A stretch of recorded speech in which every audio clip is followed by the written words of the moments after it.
ఏమండి ఇంట్లో గ్యాస్ అయిపోయిందండి. ఏమైంది? అప్పుడే గ్యాస్ అయిపోయిందానే? నా ఒంట్లోకి ఏమి ఎక్కించుకోవట్లేదు, మీకే కదా వంట చేసి పెడుతున్నాను. అయిపోదా? అన్నిటికీ బాగా లెక్కలేస్తారు.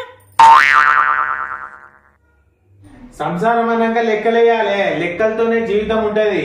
కూరగాయలు పోతే లెక్కలేయాలి, సూపర్ మార్కెట్ పోతే లెక్కలేయాలి, పాలకి లెక్కేయాలి, పిల్లల స్కూల్ ఫీజులకు లెక్కేయాలి, అలాగే నా ఫంక్షన్లకి లెక్కలేయాలి, పెళ్లిళ్ళకి లెక్కేయాలి. పెళ్ళంటే ఊరికే అయిపోద్దా అనే? ఊరికే అయిపోద్దా పెళ్ళంటే? పెళ్ళంటే ఎన్ని పనులు, ఎన్ని లెక్కలు, ఎంత మేరేస్తుండాలి తెలుసా? ఇన్ని లెక్కలు వేయాల్సి ఉంటుంది. ఇప్పుడు మా ఇన్ని లెక్కలు వేసుకోవాలి కాబట్టి మేము ఆఫీస్కి వెళ్ళాలి. ఇప్పుడు ఆఫీస్కి వెళ్ళిపోతాం. వెళ్ళిపోయినాక వెళ్ళిపోతుంటే మీరు ఏం చేస్తారు? మంచి అన్ని రకాలు వండుకుంటారు.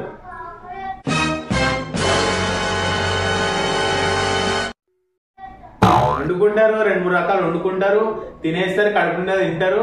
మంచిగా మేము మళ్ళా ఆఫీస్ నుంచి ఇంటికి వచ్చే టైంకి మంచిగా గిన్నెలన్నీ తోమి ఏం తినట్టు సైలెంట్ కూర్చుంటారు. ఇదేనా మీరు చేసే పని? పొద్దున్నుంచి ఖాళీగా ఇంట్లో ఉంటాము, పొద్దున్నే సాయంత్రం వరకు ఖాళీగా ఉంటాము కదా, ఏదో కొంచెం ఆకలి ఏదో ఒకటి వండుకు తింటాము. ఈ మాత్రం దానికి గ్యాస్ అయిపోతుందా? అదేం తెలీదు నాకు. 5,000 ఇవ్వండి ఇప్పుడు.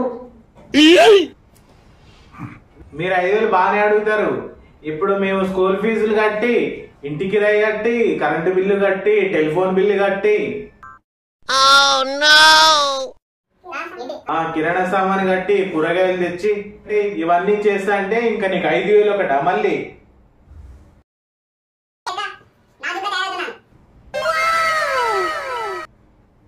ఆ బాధ మీకేం తెలుస్తుంది? ఇవన్నీ చేసి నేను కట్టెపుల్ల లెక్క తయారవుతున్నానే, నా వల్ల కావట్లేదు. మీరు కట్టెపుల్ల అవ్వండి, అగ్గిపుల్ల అవ్వండి, నాకైతే 5,000 కావాలంతే. మీరు ఇలా అడ్డంగా బాధించారనుకో, నేను ఇంట్లో నుంచి వెళ్ళిపోతాను. వెళ్ళిపోండి. పోతున్నా. నేను ఊరు వెళ్ళిపోతున్నాను.